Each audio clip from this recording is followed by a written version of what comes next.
ಅದು 842 ಜಾಗದಲ್ಲಿ ಸಂಬಂಧಪಟ್ಟಂಥದ್ದು 8 ಎಕರೆ ಆಗ್ಬೋದು, 4 ಎಕರೆ ಆಗ್ಬೋದು, ಅದು ಆಳವಾಗಿ 21, 22 ಎಕರೆ ಮಾಡ್ತೈತೆ. ಇನ್ನೊಂದು ಆ ಜಾಗದಲ್ಲಿ ಏನಂತಂದ್ರೆ ಡಿನೋಟಿಫೈ ಆಯ್ತು ಮನುಗಳ ಜಾಗ ಸ್ವಾಧೀನಪಡಿಸ್ಕೊಂಡು ಮುನ್ಸಿಪಾಲಿಟಿ ಅವರು. ಅದು 409, 609 ಅದಕ್ಕೆ ಆದ್ಮೇಲೆ ಕೋರ್ಟಿಗೆ ಹೋಯ್ತು. ಕೋರ್ಟ್ ಮೂಲಕ ದುಡ್ಡನ್ನು ಸಹಿತ ಕಟ್ಟೋದು. ಮನುಗಳವರು ಸಹಿತ ಏನದಲ್ಲ, ಇಲ್ಲ ನನ್ನ ಶಾಸಕರು ಮಾಡ್ರ, ಮಂತ್ರಿ ಮಾಡ್ರ, ಇವತ್ತಿನ ದಿವಸ ನನಗೇನು ಅವಶ್ಯಕತೆ ಇಲ್ಲ ಅನ್ನೋ ಅಂತ ಇವತ್ತಿನ ಶಾಸಕ ಅವ್ರ ಮಗನೇ ಹೇಳ್ಯಾರ. ಅದ್ರ ಬಗ್ಗೆ ನಾನು ಕಮೆಂಟ್ ಮಾಡಕ್ಕೆ ಡಿನೋಟಿಫೈ ಮಾಡಿರ್ತಕ್ಕಂಥದ್ದು ಕೋರ್ಟ್ ಹೋಗಿ ಅವ್ರು ಹೇಳಿದ್ದು ಹೇಳ್ತೀನಿ, ಅವ್ರು ಹೇಳಿದ್ದು ಹೇಳಕತ್ತೀನಿ, ನಾನು ಹೇಳಿದ್ದು ನಾನು ಹೇಳಕತ್ತೀನಿ, ಅವ್ರು ಹೇಳಿದ್ರೆ ಬಂದು ಹೇಳ್ತೀವಿ. ಈಗ ನಾನು ಹೇಳ್ತಕ್ಕಂಥದ್ದು ಡಿನೋಟಿಫೈ ಮಾಡ್ಕೊಂಡು ಸರ್ಕಾರ ದುಡ್ಡು ಕೊಟ್ಟು ನಾನು ಇವತ್ತಿನ ದಿವಸ ಅಲ್ಲಿರ್ತಕ್ಕಂಥ ಫಲಾನುಭವಿಗಳು, ಕಡುಬಡವರು, ನಿರ್ಗತಿಕರು, ನಿವೇಶನ ರಹಿತವಾಗಿರ್ತಕ್ಕಂಥವ್ರನ್ನು ಗುರುತಿಸಿದೆ. ಅದು ಹೆಂಗಪ್ಪ ಅಂತಂದ್ರೆ ಪೂಜಾ ಡಾಕ್ಟರ್ ಕೊಟ್ಟಿರ್ತಕ್ಕಂಥ ಹಕ್ಕು ಪತ್ರಗಳಲ್ಲಿ ಕೆಲವೊಂದು ಮನೆ ಇದ್ದವರಿದ್ದು ಹ್ಯಾಂಗ ನಾವು ಸರ್ವೆ ಮಾಡಿದೆವು ಅಂತಂದ್ರೆ ಮುನ್ಸಿಪಾಲ್ಟಿಯಲ್ಲಿ ಆಸ್ತಿಯ ರಜಿಸ್ಟ್ರಲ್ಲಿ ಹುಡುಕಾಡಕ್ಕಾಗಿ ಊರಲ್ಲಿ ಮಾಡೆ ಮನೆ ಇಟ್ಕೊಂಡು, ಊರಲ್ಲಿ ನಿವೇಶನ ಇಟ್ಕೊಂಡು, ಜಮೀನು ಇಟ್ಕೊಂಡು, ಹೊಲ ಇಟ್ಕೊಂಡು ಇರ್ತಕ್ಕಂಥವ್ರು ಯಾರು ಇವತ್ತಿನ ದಿವಸ ಅಲ್ಲಿ ಅರ್ಜಿ ಹಾಕ್ಯಾರ, ಹಕ್ಕು ಪತ್ರ ಪಡ್ಕೊಂಡಾರ ಅನ್ನುವಂಥದ್ದು ಗುರುತಿಸ್ತದೆ. ಅಂತ ಆಸ್ತಿ ವಗೇರೆ ಇದ್ದಂಥ ಜನರ ಇಲ್ಲಿ ಹಕ್ಕುಪತ್ರ ಪಡ್ಕೊಂತವ್ರು ಅವ್ರಿಗೆ ಆಸ್ತಿ ವಗೇರೆ ಕಾರ್ಡ್ ಕೊಟ್ಟು ರದ್ದುಪಡಿಸಿದರು. ಅವಾಗ ರದ್ದುಪಡಿಸಿ ಆ ಜಾಗದಲ್ಲಿ ಯಾರು ಇವತ್ತಿನ ದಿವಸ ಊರಾಗ ಜಾಗ ಇಲ್ಲ, ನಿವೇಶನ ಇಲ್ಲ, ಅಥವಾ ಕಟ್ಟಡ ಇಲ್ಲ, ಹೊಲ ಇಲ್ಲ ಅನ್ನುವಂಥವ್ರನ್ನು ಗುರುತಿಸಿ ಆ ಗುರುತಿಸ್ತಕ್ಕಂಥ ಜನ ಅದೇ ಜಾಗದ ಮೇಲೆ ಯಾರದಾರ ಅನ್ನುವಂಥದ್ದು ಸಹಿತ ನಾವು ಮನವರಿಕೆ ಮಾಡಿಕೊಂಡು ಅಲ್ಲಿ ಎಷ್ಟು ದಿವಸ ಅದಾರ ಅನ್ನುವಂಥ ಮನವರಿಕೆ ಮಾಡಿಕೊಂಡು ಎಲ್ಲ ಸಂಬಂಧಪಟ್ಟಂತ ಪೊಲೀಸ್ ಡಿಪಾರ್ಟ್ಮೆಂಟ್ ಆಗಿರ್ಬೋದು, ಮುಖ್ಯ ಅಧಿಕಾರಿಗಳು, ಪುರಸಭೆ ಎಲ್ಲ ಅಧಿಕಾರಿಗಳು ಸಂಬಂಧಪಟ್ಟವರಾಗಿರ್ಬೋದು, ತಹಶೀಲ್ದಾರ್ ಎಲ್ಲರೂ ಸಮೇತವಾಗಿ ಆ ಜಾಗದ ಮೇಲೆ ಹೋಗಿ ನಿಂತ್ಕೊಂಡು ಸರ್ವೆ ಮಾಡಿ ಜಾಗ ಐತೆ, ಮನೆ ಐತೆ ಸರ್ವೆ ಮಾಡಿ ನಿರ್ಗತಿಕರಿಗೆ ಪ್ಲಾಟ್ಗಳನ್ನು ಇದ್ದವ್ರಿಗೆ 1ರಲ್ಲಿ 2 ಮಾಡಿ ಕೊಟ್ಟಿರ್ಬೇಕು, 10ರಲ್ಲಿ 1ರಲ್ಲಿ 1 ಕೊಟ್ಟಿರ್ಬೇಕು, ಸಂಪೂರ್ಣ ಹಕ್ಕುಪತ್ರಗಳು ಕೊಟ್ಟೆವು. ಮುಂದೆ ನಮ್ಮ ಸರ್ಕಾರ ಅವಧಿಯಲ್ಲಿ ರೋಡ್ ಮಾಡಿದೆವು, ಲೈಟ್ ಮಾಡಿದೆವು, ಗಟ್ಟರ ಮಾಡಿದೆವು, ಏನೇನೋ ಮಾಡಿ ಡೆವಲಪ್ಮೆಂಟ್ ಮಾಡಿ ಒಂದು ನಿಂದಿರಿಸಿದೆವು. ಆದರೆ ಹೇಳೋದಿಲ್ಲ, ಆ ಜಾಗ ಡಿನೋಟಿಫೈ ಮಾಡ್ಕೊಳ್ತಕ್ಕಂಥ ಸಂದರ್ಭದಲ್ಲಿ ಮಾಡಿಕೊಂಡಿದ್ದ ಜಾಗ ಬಿಟ್ಟು ಹೊರತುಪಡಿಸಿ ಅವ್ರು ಹೇಳ್ತಾರೆ ಏನೋ ಅದು ಖರಾಬ್ ಐತಿ, ಕೋರ್ಟ್ ಖರಾಬ. ಇವತ್ತು ಯಾವುದೇ ಒಂದು ಆಸ್ತಿ ನಾವು 10 ಎಕರೆ ಹೊಲ ತೊಗೊಂಡೆ ಅಂದ್ರೆ ಅಲ್ಲೊಂದು 2 ಎಕರೆ ಕೋರ್ಟ್ ಖರಾಬ್ ಅಥವಾ 1 ಎಕರೆ ಕೋರ್ಟ್ ಖರಾಬ್ ಇತ್ತು. ಆ ಕೋರ್ಟ್ ಖರಾಬ್ ಸಮೇತವಾಗಿ ಟ್ರಾನ್ಸ್ಫರ್ ಆಗ್ತದೆ ಓನರ್. ಕೋರ್ಟ್ ಖರಾಬ್ ಸಮೇತವಾಗಿ ಟ್ರಾನ್ಸ್ಫರ್ ಆಗಿರ್ತೈತಿ. ಆ ಕೋರ್ಟ್ ಖರಾಬ್ ಟ್ರಾನ್ಸ್ಫರ್ ಆಗದೆ ಅಷ್ಟೇ ಉಳಿದೈತಿ. ಆ ಜಾಗದಲ್ಲಿ ಇವತ್ತಿನ ನನಗೂ ಕೇಳಿದ್ರೆ ಅವತ್ತ ನಾವು ಇವತ್ತಿನ ದಿವಸ ಇಲ್ಲಿ ಹೋಗಿ ಕಟ್ಟೋದು ಶೆಡ್ ಹೊಡ್ಕೊಂಡಿರ್ತೀರಿ ಅಂತಂತ ಇಷ್ಟು ಹೇಳಿದ್ರೆ ಕರೆ. ಆ ಸಂದರ್ಭ ಹೆಂಗ್ ಬರ್ತೈತಿ ನೋಡು. ನಾನು ಒಂದು ವಿಚಾರ ಅಲ್ಲಿ ಕೆಲವೊಂದು ಸಹಿತ ಆ ಜಾಗದಲ್ಲಿ ನಾ ಕೊಟ್ಟಿರ್ತಕ್ಕಂಥ ಹಕ್ಕುಪತ್ರಗಳು ಹೋಗ್ಯಾವಲ್ಲಿ. ಅದಕ್ಕೆ ನಿನ್ನ ಮಾನ್ಯ ಕೆಲವೊಬ್ಬರು ಕ್ವಶನ್ ಮಾಡೋದು, ನಿಮ್ಮ ಹಕ್ಕುಪತ್ರಗಳನ್ನೇ ಇವತ್ತಿನ ದಿವಸ ಅಲ್ಲಿ ಹೋಗ್ಯಾವ ಅಂತಂದ್ರೆ ಇವತ್ತು 842 ಆಗಿರ್ಬೋದು, 842A ಆಗಿರ್ಬೋದು, 842B ಆಗಿರ್ಬೋದು, ಅಥವಾ ಬೇರೆ ಜಾಗ ಆಗಿರ್ಬೋದು. ಇವತ್ತು ಆ ಜಾಗ ಇದೆ, 842 ಇದೆ, ಡಿನೋಟಿಫೈ ಮಾಡಿಕೊಡ್ತಕ್ಕಂಥ ಜಾಗ ಇದೆ. ಆ ಜಾಗವನ್ನು ಸಹಿತ ಸಂಪೂರ್ಣವಾಗಿ ಸ್ವಾಧೀನಪಡಿಸಿಕೊಂಡಿರ್ತಕ್ಕಂಥದ್ದು ಇದೆ ಅನ್ನೋ ಗುರುತಿಸ್ತಕ್ಕಂಥವ್ರು ಯಾರು? ಅದು ಶಾಸಕರ ಜವಾಬ್ದಾರಿ ಅಲ್ಲದು. ಇವತ್ತು ಅಲ್ಲಿ ಇರ್ತಕ್ಕಂಥ ಚೀಫ್ ಆಫೀಸರ್ ಜವಾಬ್ದಾರಿ. ಆ ಚೀಫ್ ಆಫೀಸರ್ ಆ ಜಾಗ ಇದೆ ಡಿನೋಟಿಫೈ ಮಾಡ್ಕೊಂಡಿರ್ತಕ್ಕಂಥದ್ದು, ಇದು ನಮ್ಮ ಮುನ್ಸಿಪಾಲಿಟಿ ವ್ಯಾಪ್ತಿಯಲ್ಲಿ ಇರ್ತಕ್ಕಂಥದ್ದು ಅಂತಕ್ಕಂಥ ಗುರ್ತಾ ಮಾಡ್ಕೋಬೇಕು. ಗುರ್ತಾ ಮಾಡ್ಕೊಂಡ ಮ್ಯಾಗ ಹಕ್ಕುಪತ್ರ ಸಹಿ ಮಾಡಿ ತಂದು ಆಶ್ರಯ ಕಮಿಟಿ ಅಧ್ಯಕ್ಷರಿಗೆ ಇಡ್ತಾರ. ಸಹಿ ಮಾಡಿ ನಿರಾಶ್ರಿತರು, ನಿರ್ಗತಿಕರು ಅನ್ನುವಂಥದ್ದು ಗುರುತಿಸ್ತಕ್ಕಂಥದ್ದು, ಬಡವರನ್ನು ಗುರುತಿಸ್ತಕ್ಕಂಥದ್ದು ಆ ಅಂದಿನ ಶಾಸಕ ಆಶ್ರಯ ಕಮಿಟಿ ಅಧ್ಯಕ್ಷರಿಗೆ ಸಂಬಂಧಪಟ್ಟಿದ್ದು. ಆ ಜಾಗ ಇದೇ ಹೌದು ಅಲ್ಲ ಅನ್ನುವಂಥ ಗುರುತಿಸ್ತಕ್ಕಂಥದ್ದು ಅಲ್ಲಿ ಇರ್ತಕ್ಕಂಥ ಅಧಿಕಾರಿ ಚೀಫ್ ಆಫೀಸರ್ಗೆ ಸಂಬಂಧಪಟ್ಟಿರ್ತಕ್ಕಂಥದ್ದು. ಆ ವಿಚಾರದಲ್ಲಿ ಇವತ್ತಿನ ದಿವಸ ಅಲ್ಲಿ ಕೊಟ್ಟಿದ್ದೀವಿ.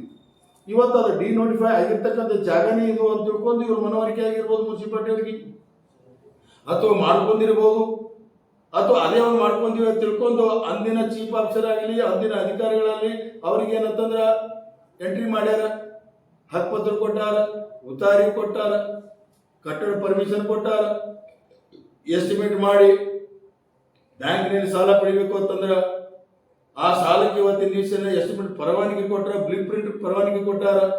ಇವತ್ತು KEB ಬಿಲ್ ತುಂಬಲಾಕ ಕಟ್ಟಡ NOC ಕೊಟ್ಟಾರ. ಅಲ್ಲಿ CC ರಸ್ತೆ ಹಾಕ್ಯಾರ. ಅಲ್ಲಿ ಜನರಿಗೆ ಏನಂತಂದ್ರ ಸಬ್ಸಿಡಿ ಲೋನ್ ಹಾಕಿ ಕೊಟ್ಟಾರ. ಮತ್ತು ಅಂದಾಗ ಅದು ಪುರಸಭೆ ಆಸ್ತಿ ಅತ್ತೆ ಇವತ್ತಿನ ನಿರ್ಧಾರ ಐತಿಲ್ಲ.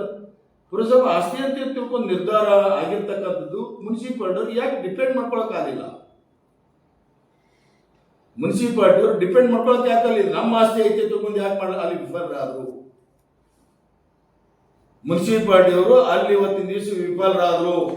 ಹ್ಯಾಂಗ ವಿಫಲರಾದ್ರು ಅಂತಂದ್ರೆ ಇವತ್ತು JMFC ಕೋರ್ಟ್ ಆಗಿರ್ಬೋದು, ಡಿಸ್ಟ್ರಿಕ್ಟ್ ಕೋರ್ಟ್ ಆಗಿರ್ಬೋದು, ಹೈಕೋರ್ಟ್ ಆಗಿರ್ಬೋದು, ಹೈಕೋರ್ಟ್ ಡಬಲ್ ಬೆಂಚ್ ಆಗಿರ್ಬೋದು, ಸುಪ್ರೀಂ ಕೋರ್ಟ್ ಆಗಿರ್ಬೋದು, ಎಲ್ಲ ಕೋರ್ಟ್ಗಳಲ್ಲಿ ಇವತ್ತು ಕೋರ್ಟ್ ವಾದ ಮತ್ತು ವಿವಾದ ಅಂತಕ್ಕಂಥದ್ದು ರೀತಿ ಇದ್ದೇ ಇರ್ತೈತಿ.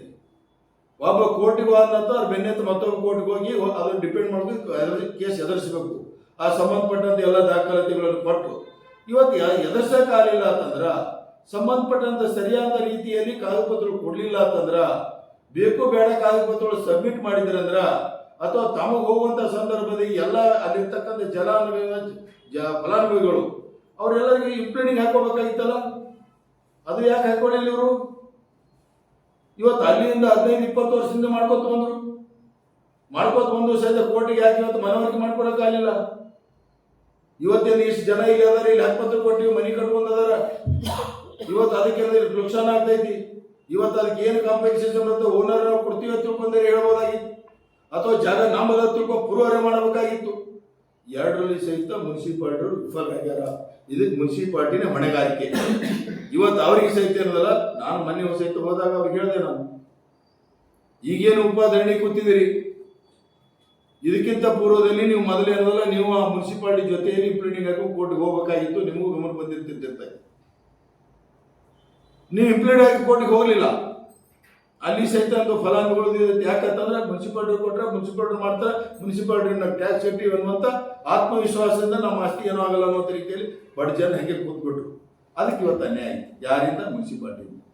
ಅದಕ್ಕಾಗಿ ಮುನ್ಸಿಪಾಲ್ಟಿ ನಾನು ಸ್ಪಷ್ಟವಾಗಿ ಹೇಳ್ತಾ ಇದ್ದೀನಿ, ಅವ್ರಿಗೆ ಮನವೊಲಿಸ್ರಿ, ವಿಶ್ವಾಸ ತಗೊಳ್ರಿ, ನೀವು ಪರ್ಯಾಯ ಜಾಗ ಕೊಡ್ರಿ, ಅಥವಾ ಇದ್ದಿದ್ದು ಕೊಡುವಂತ ರೀತಿಯಲ್ಲಿ ಕಾನೂನಾತ್ಮಕವಾಗಿರ್ತಕ್ಕಂಥ ಏನೇನು ತೊಡ್ಕೊಳ್ಳೋ ಸ್ಟಡಿ ಮಾಡ್ರಿ. ಇವತ್ತು ಮನೆ ಕಟ್ಟಿಸ್ಕೊಡ್ರಿ.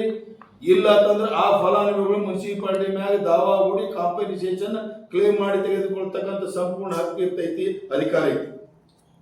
ಹೆಂಗೈತಿ ಅಂತಂದ್ರೆ ಮುನ್ಸಿಪಾಲ್ಟಿ ಮಾಲೀಕ ಅಂತಕ್ಕಂಥದ್ದು ಅವ್ರು ಪ್ರೂವ್ ಮಾಡಿದ್ದಾರೆ. ಯಾರು? ಮುನ್ಸಿಪಾಲ್ಟಿ ಅವ್ರಿಗೆ ಹಕ್ಕುಪತ್ರ ಕೊಟ್ಟಾಲಿ, ಉತ್ತಾರಿ ಕೊಟ್ಟಾಲಿ, ಕಟ್ಟ ಪರ್ಮಿಷನ್ ಕೊಟ್ಟಾಲಿ, ಎಲ್ಲ ಕೊಟ್ಟಾಲಿ, ಕೆಲಸ ಹಾಕಿ ಅಲ್ಲಿ ಇದು ಮಾಡಿ ಪ್ರೂವ್ ನಾವೇ ಮಾಲೀಕರು ಮುನ್ಸಿಪಾಲ್ಟಿ ಅವರು ನಮ್ಮನಿಂದ ಕೊಟ್ಟಿವನ್ನು ಪ್ರೂವ್ ಮಾಡಿದ್ದಾರೆ. ಅಲ್ಲಿ ವಿಫಲರಾಗಿದ್ದರಿಂದ ಅವರೇ ಇವತ್ತು ತಪ್ಪಗಾರಾಗಿರೋ ಅವರೇ ಪರಿಹಾರ ಕೊಡ್ಬೇಕು, ಅದಕ್ಕೆ ನ್ಯಾಯಾಧೀಶ ಕೊಡ್ಬೇಕು. ಅದಕ್ಕೂ ಸಹಿತ ಹೇಳಿದ್ದೆ, ನಾ ಶಾಂತಿಯೂರ್ ಮನೆಗಳವ್ರಿಗೆ ಹೇಳಿದ್ದೇನೆ, ಮಾನ್ಯ ಅಧ್ಯಕ್ಷರಿಗೆ, ಶಾಸಕರು ಕೂಡಲಿ, ನಾನು ಬರಲಿ, ಅಧ್ಯಕ್ಷ ನೀನು ಕೂರು, ಇನ್ನೂ ಒಬ್ಬೊಬ್ರು ಯಾರಿಗೆ ಸಂಬಂಧಪಟ್ಟವ್ರು ಮಾತು ಕೇಳಂತಾರೆ ಅವ್ರಿಗೂ ಸಹಿತ ಕೂಡ್ಸೋನು. ಇವತ್ತು ಅವ್ರಿಗೆ ಮನವೊಲಿಸ್ತಕ್ಕಂಥ ದಿಕ್ಕಿನಲ್ಲಿ ನ್ಯಾಯ ಯಾವ ರೀತಿ ಒಲಿಸ್ಕೊಡ್ಬೇಕು ಅನ್ನುವಂಥ ರೀತಿಯಲ್ಲಿ ನಾವು ಬಗೆಹರಿಸಕ್ಕೆ ಪ್ರಯತ್ನ ಮಾಡೋಣ.